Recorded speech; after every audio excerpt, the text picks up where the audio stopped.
Welcome to Pindar Poetry. We hope you learned something new. In this video, I will show how to make salsa for chilaquiles.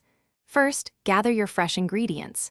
You'll need about 6 to 8 ripe tomatoes, 2 to 3 serrano peppers for a nice kick, and 1/4 of a medium onion. Don't forget 2 cloves of garlic, a pinch of salt, and 1 tablespoon of your preferred cooking oil. These simple items are the foundation for a delicious, authentic salsa. Now let's get those flavors going. Place your tomatoes, serrano peppers, onion, and garlic on a hot comal or a heavy skillet. Roast them over medium-high heat, turning frequently, until they are softened and have a nice char on all sides. This step is crucial for developing that rich, smoky depth in your salsa. It truly makes all the difference. Once your ingredients are perfectly roasted, carefully transfer them into a blender.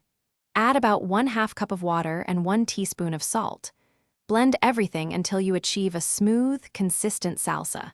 If it's too thick, you can add a little more water, 1 tablespoon at a time, until it reaches your desired texture.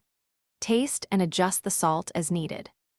Finally, heat 1 tablespoon of oil in a saucepan over medium heat. Pour in your freshly blended salsa and bring it to a gentle simmer. Let it cook for about 5 to 7 minutes, stirring occasionally until it thickens slightly and the flavors fully meld together. This simmering step is essential for a well-rounded taste.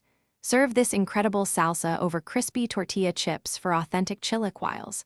Don't forget to check the description for links to other great deals, including that awesome car air freshener. Thanks for watching.